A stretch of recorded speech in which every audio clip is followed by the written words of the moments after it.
Assalamualaikum warahmatullahi wabarakatuh. Alhamdulillah. Alhamdulillahilladzi ahyana ba'da ma amatana wa ilaihi nusyur. Asyhadu an la ilaha illallah wahdahu la syarikalah wa asyhadu anna sayyidana Muhammadan abduhu wa rasuluhu la nabiyya wa la rasula ba'dah. Qala Allahu ta'ala fil kitabil karim, a'udzubillahi minasyaitonir rajim. Bismillahirrahmanirrahim. Ya ayyuhalladzina amanu taqullaha haqqa tuqatih wa la tamutunna illa wa antum muslimun. Wa qala aidan ya ayyuhalladzina amanu kutiba alaikumusiyam kama kutiba alal ladzina min qablikum la'allakum tattaqun. Sadaqallahul ladzim. Hadirin sidang jamaah Masjid Raya Barugah yang insya Allah dan dimuliakan Allah Subhanahu wa Ta'ala. Puji dan syukur senantiasa kita panjatkan kehadirat Allah Subhanahu wa Ta'ala, Tuhan yang menggenggam jiwa manusia pada saat mati dan tidurnya, melepaskan sebagian sampai batas waktu yang tidak ada yang tahu kapan, di mana dan bagaimana caranya. Tetapi kita sudah hakul yakin karena sudah terproses atau sudah kita saksikan melalui ainul yakin. Biasa roh dega tanda-tanda irita, terpeka innalillahi wa inna ilaihi rajiun. Begitulah karena memang Allah sudah menyampaikan, aku rahasiakan dua kepastian. Kepastian datangnya hari kiamat dan kepastian datangnya kematian. Aku rahasiakan datangnya tetapi pasti datang. Kita sangat bersyukur masih dilepaskan kesadaran kita. Tadi malam digenggam. Kita sangat bersyukur juga karena semua yang hadir pada kesempatan ini itu hamba-hamba yang diijabah doanya. Mulai dari Rajab kemarin kan kita sudah berdoa kan, Allahumma barik lana fi Rajab wa Sya'ban wa balighna Ramadan. Rafi Ramadan berarti dijabah doa kita. Salawat dan tasbih kita haturkan kepada Nabiullah Muhammad sallallahu alaihi wasallam, Nabi dan Rasul yang insya Allah ketika kita mengoptimalkan, berusaha mengikuti sunnahnya, itulah jalur untuk kita mendapatkan cinta, ridha dan kasih sayang Allah, dan berpeluang besar untuk kita mendapatkan pengampunan dosa. Kita semua mau dicintai oleh Allah. Pasti kita semua mau dicintai oleh Allah. Kita semua ada yang mengaku tidak ada dosanya, ada yang berani mengaku tidak ada dosa. Semuanya kita pasti ada dosa. Jalur untuk bagaimana berpeluang kita mendapatkan pengampunan dosa, latih diri kita untuk memperbanyak yang sunnah-sunnah. Qul in kuntum tuhibbunallah fattabi'uni yuhibbukumullah wa yaghfir lakum dzunubakum. Kalau tu Muhammad, sampaikan kepada umatmu, barang siapa yang mengharapkan cinta, ridha dan kasih sayangku, perbanyaklah mengikuti sunnahmu, karena dengan jalan itu aku juga berpeluang untuk aku ampuni dosa-dosanya. Apalagi di bulan suci Ramadan, bulan pengampunan dosa. Perbanyak istighfar. Ini ayat saya cetak tersendiri Ustaz. Setelah saya belajar surah Ali Imran kan 31 kan 331. Maka anggap oleh rahasianya. Karena kedekatan kita dengan Allah itu sangat ditentukan oleh kesucian kalbu. Kesucian kalbu itulah menentukan kualitas keimanan. Kualitas keimanan hanya terhijab dengan dosa-dosa kan? Nah, rupanya ada jalurnya. Bagaimana berpeluang besar untuk kita diampuni dosa kita. Jadi cetak tersendiri Roya. Ayat yang kedua yang saya catat setelah saya belajar. Surah atau ayat terakhir Al-Kahfi. Lo mana ngisi runtuh Allah Ta'ala. Ya, kan begitu kan di situ saja. Luar biasa tadi Pak Imam ini. Masya Allah. Menyesalkan dua kami seorang. Masya Allah. Allah menyampaikan barang siapa yang ingin bertemu dengan Rabbnya, lakukanlah dua hal. Laksanakan amal baik dan jangan mensyirikatkan aku. Itu jalurnya. Ya meskipun saya punya pandangan sekarang, Jangan kami terlalu jauh, mau bertemu dengan zatnya di dunia ini. Minimal mari kita latih diri kita berjuang untuk bagaimana dia bertemu, berjumpa dengan sifat dan perbuatannya. Ketika kita jujur, bertanggung jawab, insya Allah itulah jalur untuk bagaimana kita dekat. Ketika kita mampu menata diri kita untuk sabar, yang ditata dilatih kita di bulan suci Ramadan ini, dilatih kesabaran, dilatih kejujuran, dilatih komitmen, dilatih kedisiplinan, itulah jalur untuk bersama. Bukan hanya dekat, bersama, karena begitulah ayat. Ya ini secara tekstual. Innallaha ma'as sabirin, sesungguhnya Allah itu selalu bersama dengan hambanya yang bersabar.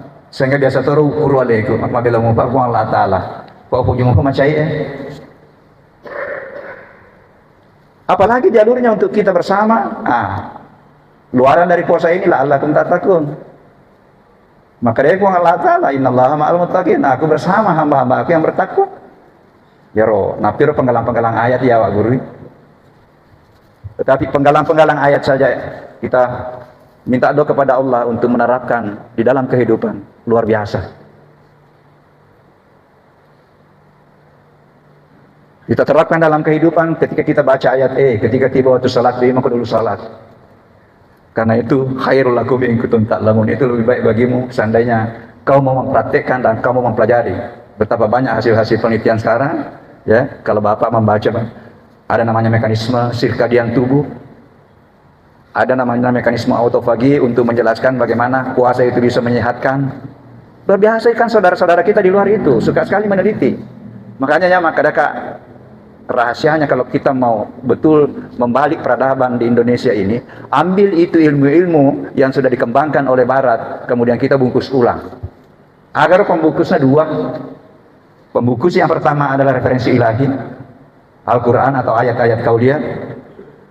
Yang kedua adalah bungkus dengan kearifan lokal. Lahirlah nanti referensi ilmu politik yang tidak dimiliki oleh Amerika. Referensi ilmu pertanian yang tidak dimiliki oleh Amerika. Referensi ilmu ekonomi. Sekarang kan itu sudah banyak konsep-konsep ekonomi hijau, ekonomi ini. Tetapi prakteknya tidak, karena masih terpisah antara kauliyah dengan kauniyah. Masih dipisahkan dengan antara apa kata sains dengan apa kata Tuhan. Jadi dua tuh suraka yang makhluk. Dan alhamdulillah ini diskusinya sudah sampai di teman-teman di UGM, di Jawa, di Surabaya. Saya silakan spiritualisasi keilmuan. Tahun 80 sudah populer ada namanya Islamisasi. Tapi sampai sekarang belum muncul. Karena begitu kita katakan Islamisasi, langsung di luar itu dia tidak mendukung kita. Tetapi spiritualisasi itu, dan itu memang yang lebih tepat, itu adalah kosakata universal yang dimiliki atau yang dianut oleh semua aliran. Nah ini perjuangan kita teman-teman, ini dosen, karena inilah yang saya selalu coba memprovokasi teman-teman dengan bagaimana kita mengkonfirmasikan antara kauliyah dengan kauniyah untuk menghasilkan suatu konsep-konsep baru yang lebih komprehensif dan menjadi nanti bahan baku teknologi yang berakhlak. Langkah awal untuk bagaimana membangun ilmu yang terpadu itu adalah memang rekonstruksi filsafat ilmu. Bayangkan kalau filsafat barat yang membangun ilmu pertanian, membangun ekonomi, membangun ilmu-ilmu yang kita masuk di pikiran tak sekarang, ilmu itu bebas nilai. Apa tidak bahaya? Pak makanya nanti mau diterapkan itu ilmu baru terikat pada nilai, terlambai.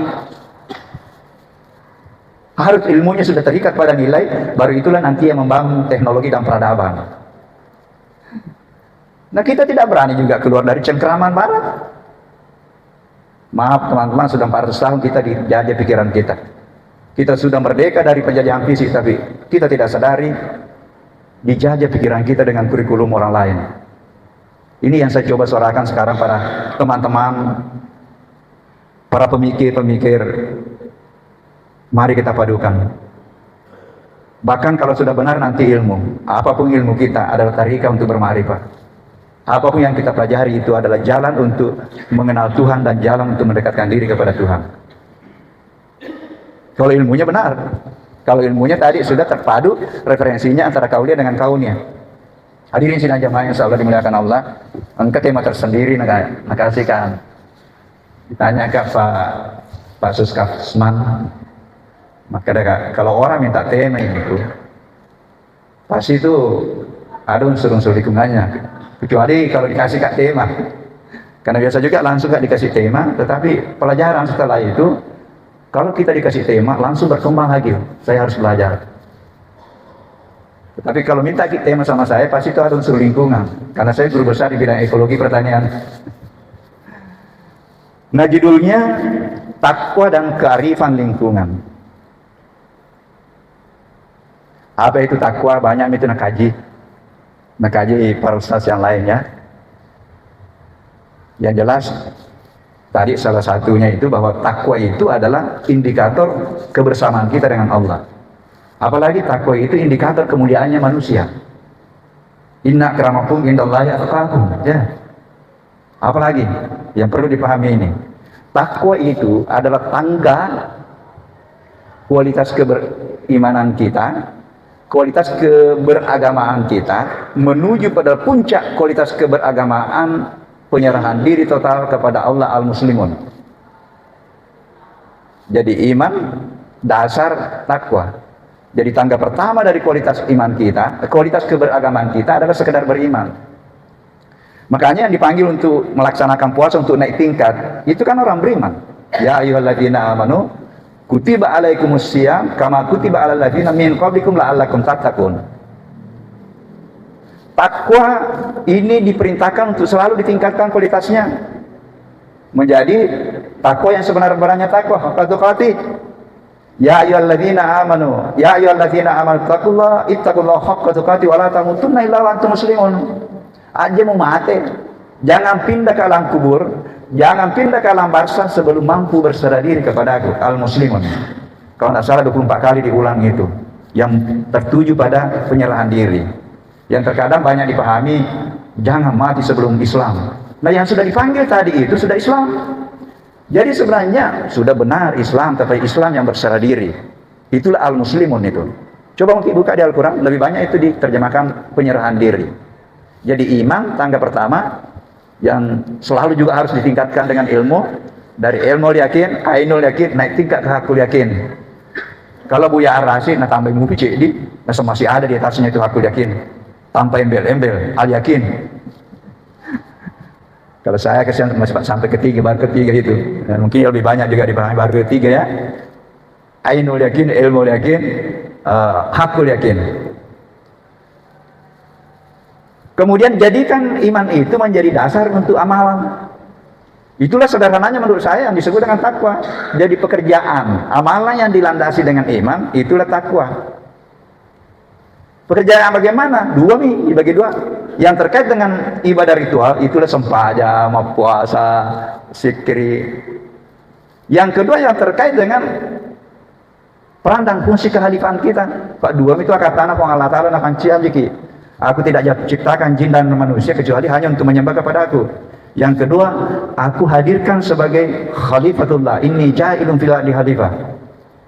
Di surah Al-Baqarah 30. Tetapi jangan stop di situ. Lihat surah ke-39. Bukan hanya sembarangan orang pertanian mengelola alam. Kita disuruh lestarikan alam sebagai khalifah dan memakmurkan bumi. Jadi kalau kita stop di 330 ya seenaknya orang pertanian mengembangkan teknologi yang penting tinggi produksi tanpa memperhatikan kelestarian lingkungan, kelestarian alam ini. Tanpa memperhitungkan bagaimana nanti konsumen ketika pendekatannya pendekatan bahan kimia, bagaimana nanti konsumen kesian makan itu. Betapa banyak residu pestisida yang ada pada tanaman yang dimakan oleh saudara kita. Jadi maka ya teman-teman di pertanian itu orang pertanian. Peluangnya untuk beramal itu sangat luas, tetapi peluangnya berdosa juga luas. Siapa yang lihat kak? Kusemproi, yang penting matahari produksinya, hantam saja di situ. Ya. Tetapi siapakah sebenarnya yang dihantam? Siapakah itu yang disemprot? Allah menyampaikan mahalak tahadza batila. Tidak ada yang sia-sia aku ciptakan. Ini pendekatan-pendekatan sekarang yang saya lakukan di pertanian. Sudah banyak konsepnya, pengelolaan hama terpadu, tapi belum disentuh aspek spiritual.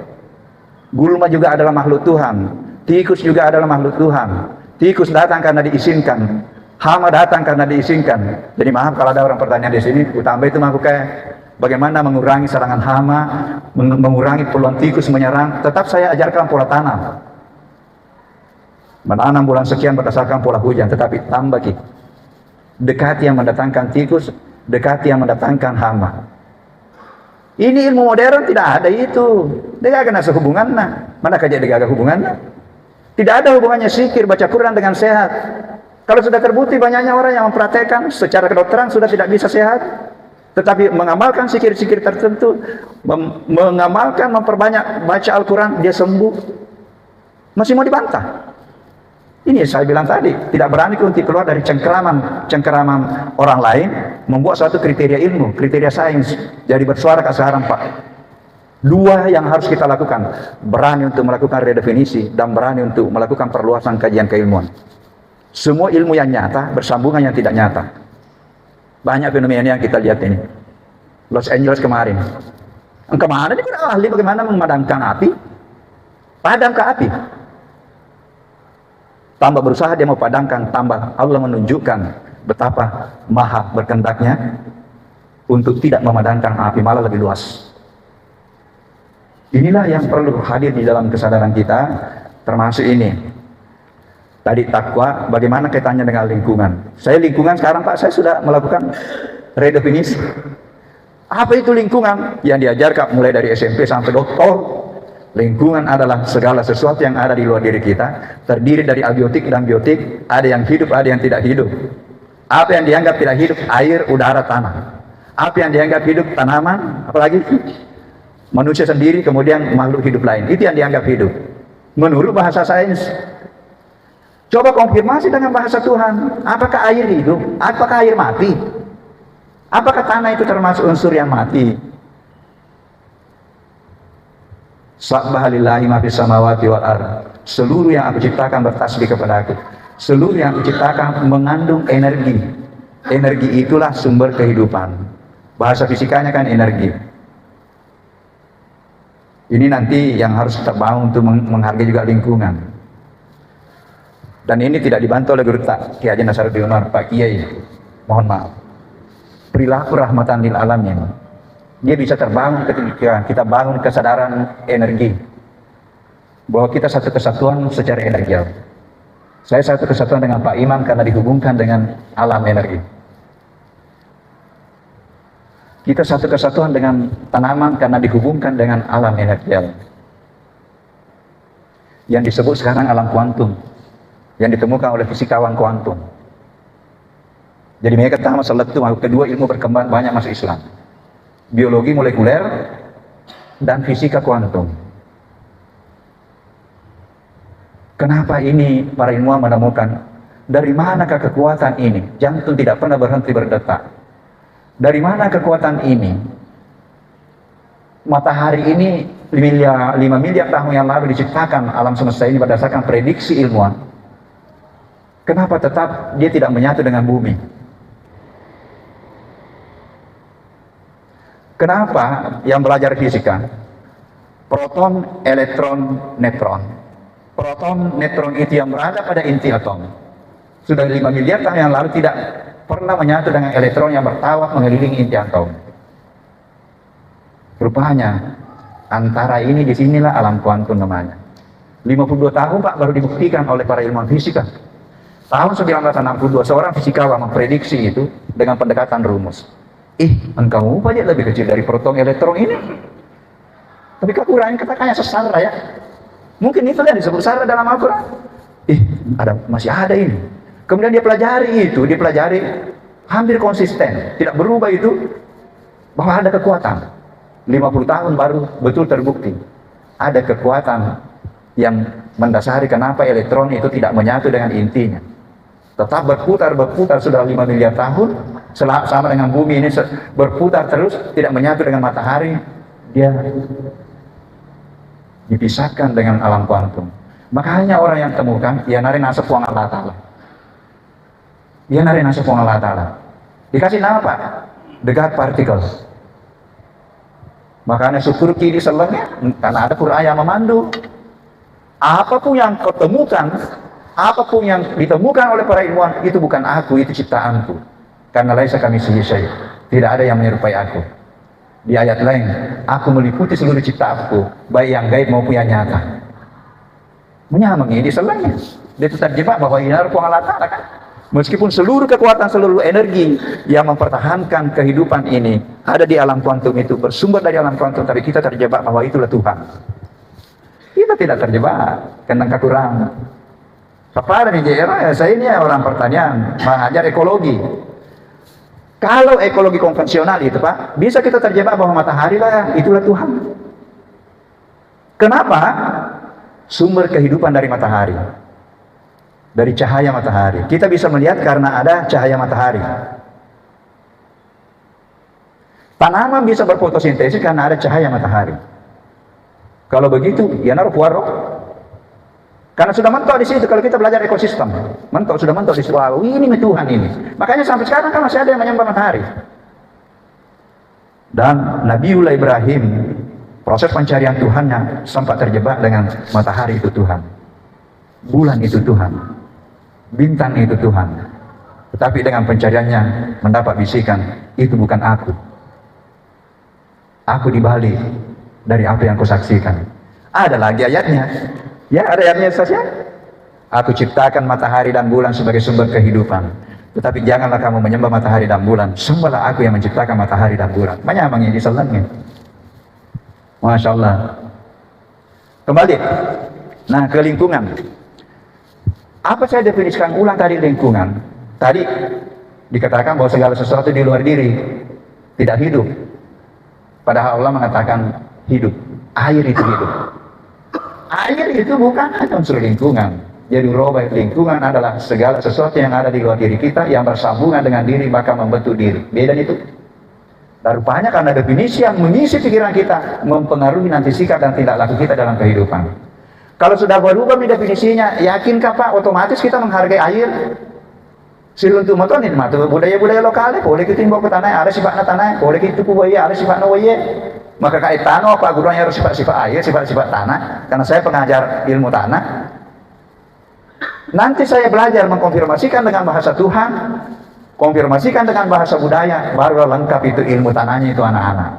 Jadi mengajarkan ilmu tanah, mempertemukan kebesaran Tuhan di balik tanah. Ini luar biasa.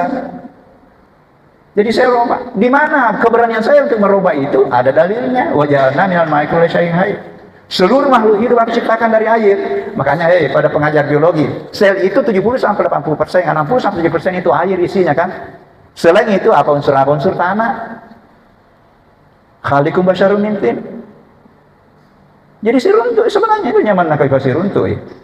Bahkan yang mengkaji filsafat itu tidak dibantah guru kita itu Kiai Haji Nasaruddin Umar. Alam kuantum tadi itu Pak Kiai, ini menjadi apa yang disebut dengan alam jauhar, alam rahasia, dia tidak bantah. Jadi saya bikin tema itu, judul tersendiri, bagaimana penyatuan kita dengan Yang Maha Tunggal dalam tanda petik melalui pendekatan-pendekatan kuantum, mengenai kesadaran kuantum, kesadaran energi. Jadi ketemu, bahkan saya katakan, Sufi pun kalau dia tidak baca fisika kuantum, boleh jadi mengawang-awang menyampaikan kepada jamaahnya bagaimana kita mudahnya nyambung dengan Tuhan. Apa yang ditata pikiran dan rasa, apa yang diasah kalbu, bagaimana mengasahnya wirid, zikir, banyak membaca Al-Quran. Apa bedanya zikir, wirid? Agak beda Ustaz. Zikir, ya benar, saya praktekkan. Wirid, gerekna, kita buat komitmen. Saya mau amalkan la ilaha illallah 100 kali satu hari, itu adalah wirid. Tapi makanya guru kita Kiai Haji Nasaruddin Umar minta doa ki, wiridmu akan menjadi warid. Agak tahu siar warid, kalau wirid tadi hamba yang aktif untuk berusaha mendekat kepada Tuhannya, warid adalah Tuhan yang aktif menyapa hambanya. Tapi latihannya wirid. Jadi zikir, wirid, warid. Jadi siruntu ya ada fisika kuantumnya sih bahas. Tasawuf siruntu. Insyaallah. Nah ini tadi lingkungan. Ketika sudah berubah definisinya, otomatis nanti itu kita bismillah ki. Kalau kita mau buang air atau mengotori air, karena siapa yang kita kotori? Makanya guru kita sekarang menyuarakan ukhuwah makhlukiyah. Saya suarakan spiritualisasi lingkungan, siruntu matoi. Ki Haji Nasruddin Umar. Jadi ketemu Ji. Kita suarakan konsep ukhuwah makhlukiyah, saya suarakan spiritualisasi lingkungan. Bagaimana spiritualisasinya tadi itu? Bahwa dia bagian dari diri kita. Nah inilah nanti yang bisa memunculkan bagaimana kita menghargai alam, menghargai lingkungan. Karena maka ada karya 3P diperbaiki untuk kita melejit, takwa kita meningkat, dan kita bisa melejit menuju pada puncak kualitas spiritual kita, al-muslimun. Kalau bahasanya Guru Ki Haji Nasruddin Umar, jalan untuk kita menuju langit. Bahkan akademik, jangan terlalu kejar itu menjadi selebriti di dunia, tetapi carilah jalan untuk jadi selebriti di langit. 3P diperbaiki. Yang banyak dikaji hanya 2 ya. Hablum minallah, hablum minanas. Ya, kadang pengen ya tambah cek di hablum minal alamin. Mari kita damai dengan lingkungan, damai dengan alam. Tetapi itu bisa hadir ketika tadi kesadaran bahwa tadi air bukan hanya unsur lingkungan, unsur diri kita. Yang paling tinggi tadi kita satu dalam energi, satu kesatuan secara energial. Dan nanti kalau kesadaran kita masuk ke situ, kalau sudah masuk pada kesatuan ini masih ada jarak. Dia sudah tidak berlaku lagi jarak dan waktu. Tetapi apa yang dilakukan tadi mengasah jiwa, mengasah pikiran, karena 2 ini yang menghadirkan kesadaran tadi, kesadaran komprehensi kita. Yang ya jadi 3 diperbaiki ya, hubungan dengan Allah, hubungan sesama manusia, dan hubungan dengan lingkungan, dengan alam. 3P. Dan ini makanya saya kaji buku Kalam 43 ayat tentang lingkungan.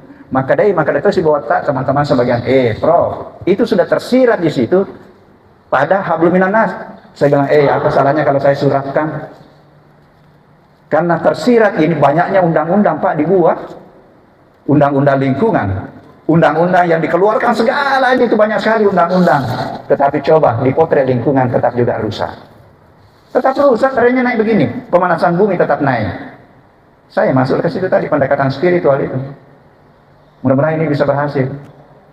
Kita sudah langganan Pak, baru-baru kan ini. Coba banjir di mana-mana. Yang kita salahkan banjir, itu akibat itu. Akibat dari sebab. Kenapa banjir? Saya 83 tahun 83 ada di Makassar. Itu petaraannya itu masih 1-2 bangunan. Sekarang masih ada. Kita salahkan air, sementara air itu konsisten bertasbih kepada Allah, bergerak dari tinggi ke rendah. Itu pertama. Yang kedua, memang terjadi anomali iklim namanya. Kekacauan iklim. Tiba hujan berkepanjangan. Diprediksi hujan rintik-rintik menjadi hujan keras. Tiba kemarau berkepanjangan. Kenapa? Kacau karena pemanasan bumi bertambah. Kacau karena kenapa bertambah?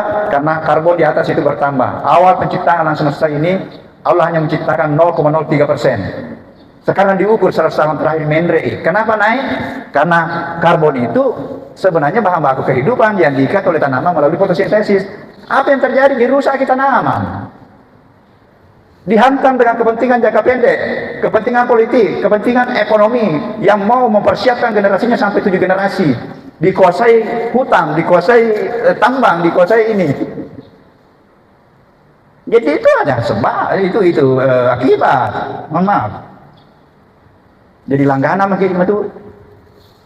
Ya kalau normal itu secara klimatologi itu normal itu hujan di Makassar Pak. Saya dulu waktu pertama di sini dan belajar klimatologi bulan Januari. Itu puncak hujan itu Januari. Nah sekarang terkadang dia bulan lain muncul. Susah nih diprediksi sekarang. Karena tanaman yang bisa memperbaiki siklus air itu yang dirusak oleh manusia. Apalagi yang dirusak Pak, yang meredam pelepasan karbon itu terumbu karang. Kenapa rusak terumbu karang? Nelayannya nabungnya roh. Ditangkap ikan karena mau cepat dapat dibom. Apa yang dibom? Kasihannya itu ikan-ikan kecil yang tidak bisa dikonsumsi juga mati. Terumbu karang rusak. Yang meredam pelepasan karbon. Apa yang terjadi nanti itu kalau panas bumi terus es di daerah kutub itu mencair. Sekarang kan sudah mulai mencair. Karena tasbihnya air itu konsisten. Kalau berada di suhu yang rendah itu menjadi eski. Ya, kalau berada di suhu panas dia menguap. Kalau berada di suhu lingkungan ini menjadi air diminum. Agama lima itu perlu kita lakukan karena kita langganan itu. Karena tidak sebentar itu pohon yang sebesar ini tumbuh itu bisa puluhan tahun kan. Makanya sekarang sudah gencar itu penghijauan. Dulu ada penghijauan tapi hanya proyek. Mudah-mudahan kita sadar sekarang bukan hanya ditanam tetapi dipelihara. Karena kalau kita tidak berbuat, mohon maaf, cepat atau lambatnya dunia kacau, dunia kiamat saya ditentukan oleh perilaku manusia. Kalau es di daerah kutub sana mencari di titis itu kan sudah mulai pecah itu. Kalau sudah mencair semua itu bisa saja kembali sama dengan zamannya Nuh, mencair semua es. Hadirin sekalian jemaah yang insyaallah dimuliakan Allah, saya kira itu dulu sebagai pengantar. Jadi taluk itu preaching untuk bagaimana kita tampil, untuk bagaimana mendekat kepada Allah, bagaimana kita melejit untuk naik ke langit, perbaiki hubungan kita dengan Allah melalui amalan-amalan ritual. Apalagi Ramadan ini sebagai motivasi, manfaatkan Ramadan. Tidak ada waktu yang berulang, Pak. Tidak ada waktu yang berulang. Bulan ini adalah bulan pencucian dosa, bulan pengampunan. Bulan ini ada satu malam yang lebih mulia daripada 1000 bulan. Kalau dikonversi ke tahun 83,4 bulan. Dan saya punya pandangan semua kita dapat. Cuma nanti beda-beda gitu. Karena pasti turun malaikat kan? Apa yang diturun dibawa oleh malaikat bukan lagi ayat-ayat yang tertulis karena sudah tidak ada, tapi insya Allah ilham itu tidak pernah berhenti turun.